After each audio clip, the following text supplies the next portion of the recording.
हाँ दोस्तों, नमस्कार। सिविज्ञान स्टडी में आपका स्वागत है।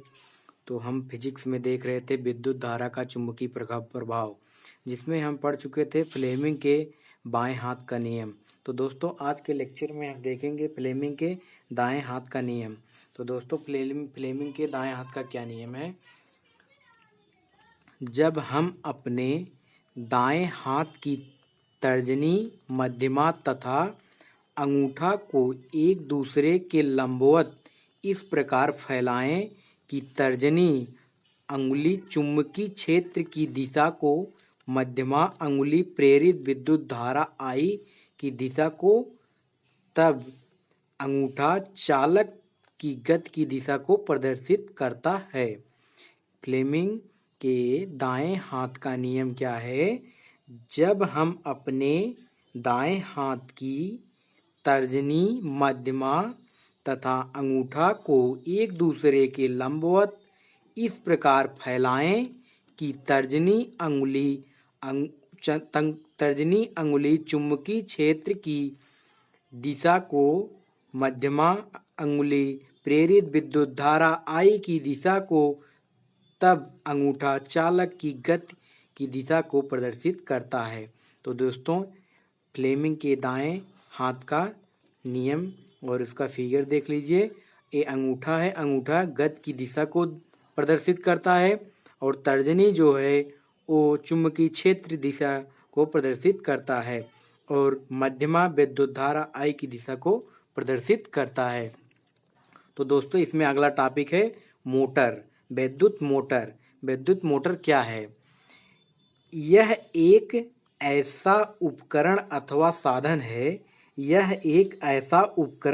साधन है, जिसके द्वारा विद्युत ऊर्जा को यांत्रिक ऊर्जा में बदला जाता है। मतलब विद्युत मोटर यह एक प्रकार का ऐसी युक्ति है या साधन है जिसके द्वारा विद्युत ऊर्जा को हम यांत्रिक ऊर्जा में बदल सकते हैं।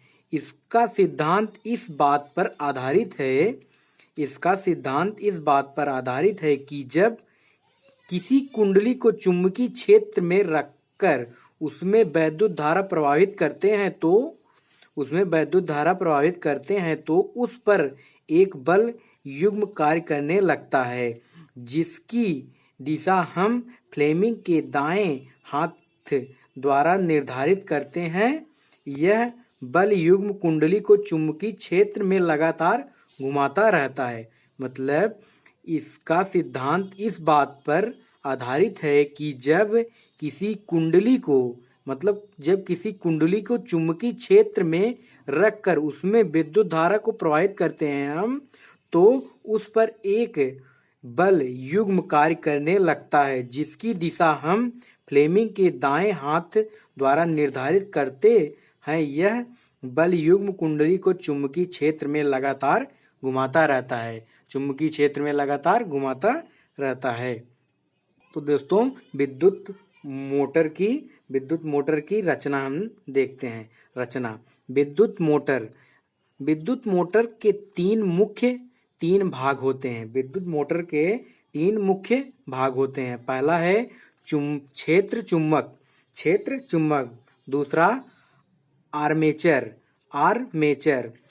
विभक्त वलय तथा ब्रूस, तीसरा विभक्त वलय तथा ब्रूस।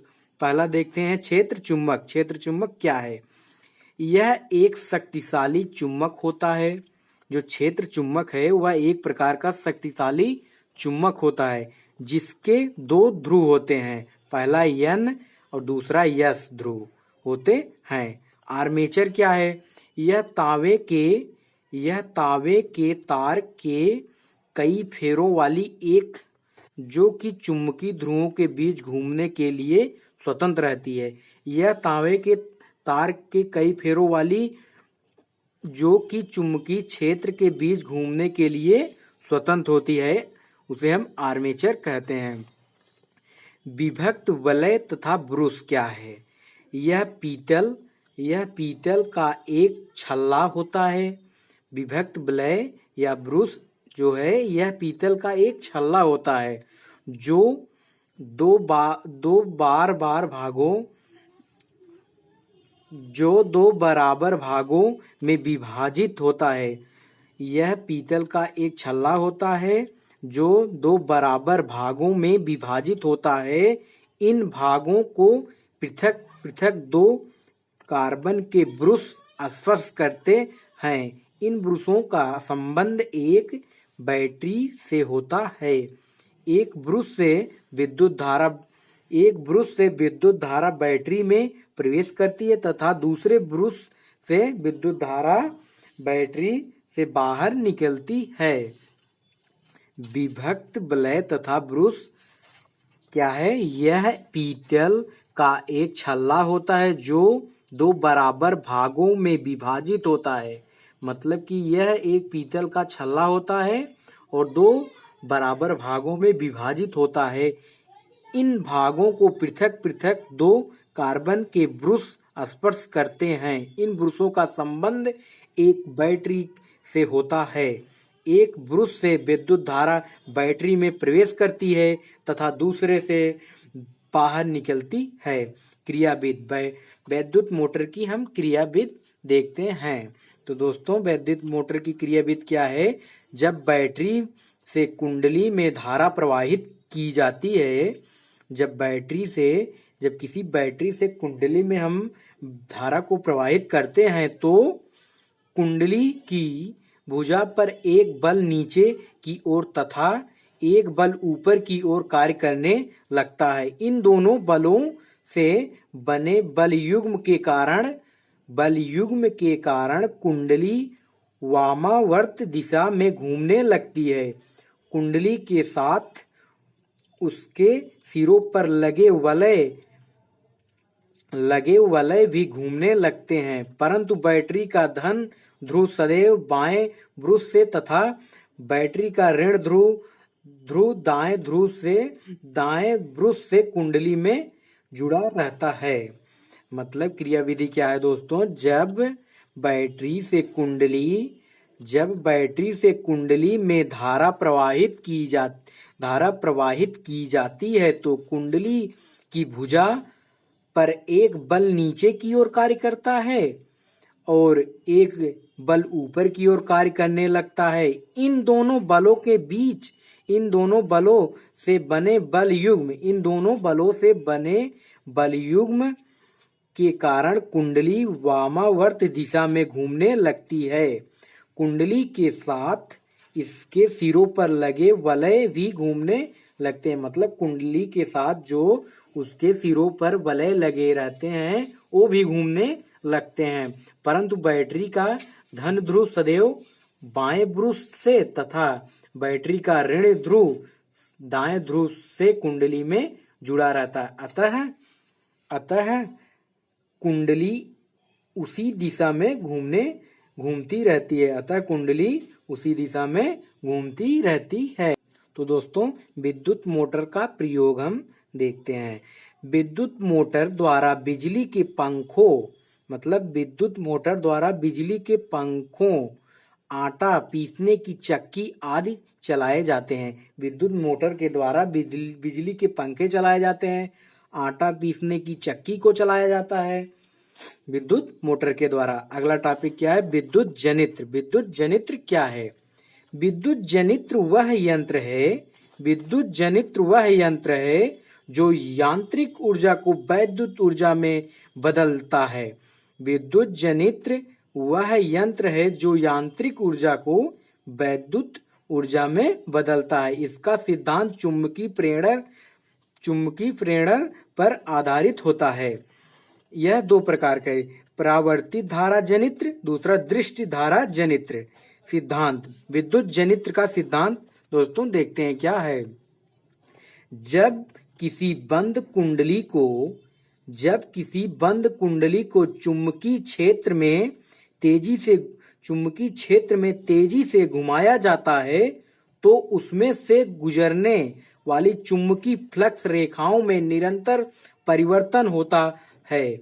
मतलब जब किसी बंद कुंडली को चुंबकीय क्षेत्र में तेजी से घुमाया जाता है तो उसमें से गुजरने वाली चुंबकीय फ्लक्स रेखाएं में निरंतर परिवर्तन होता है। इसके कारण कुंडली में प्रेरित धारा उत्पन्न होती है, जिसके कारण कुंडली में प्रेरित धारा उत्पन्न हो जाती है। तो रचना इसकी देखते हैं विद्युत जनित्र की। इनके 3 भाग होते हैं। पहला क्या है? क्षेत्र चुंबक। जैसे विद्युत मोटर में क्षेत्र चुंबक था, उसी प्रकार दोस्तों इसमें विद्युत जनित्र में भी क्षेत्र चुंबक होता है। इसमें N व S ध्रुव वाले शक्तिशाली चुंबक होते हैं। मतलब कि दोस्तों इसमें 2 ध्रुव होते हैं, एक N और एक S ध्रुव, जो बहुत शक्तिशाली चुंबक होता है। इस चुंबकीय क्षेत्र में कुंडली को घुमाया जाता है। मतलब चुंबकीय क्षेत्र को इसमें घुमाया जाता है। चुंबकीय क्षेत्र में कुंडली को घुमाया जाता है। कुंडली क्या है? यह तांबे की तारों की एक कुंडली ABCD होती है। यह तांबे की एक कुंडली ABCD होती है। आर्मेचर कहते हैं इसे, आर्मेचर कहते हैं इसे। डीजल पेट्रोल द्वारा घुमाया जाता है, जो कि डीजल और पेट्रोल के द्वारा हम इसे घुमाते हैं कुंडली को। तो दोस्तों विद्युत जनित्र की क्रिया विधि क्या है? जब आर्मेचर को तेजी से घुमाया जाता है तो आर्मेचर घूर्णन में चुंबकीय क्षेत्र के 2 बार क्षैतिज और 2 बार लंबवत होती है। मतलब जब आर्मेचर को तेजी से घुमाया जाता है तो आर्मेचर घूर्णन में चुंबकीय क्षेत्र के 2 बार क्षैतिज और 2 बार लंबवत होती है। तेज स्थिति में प्रेरित धारा का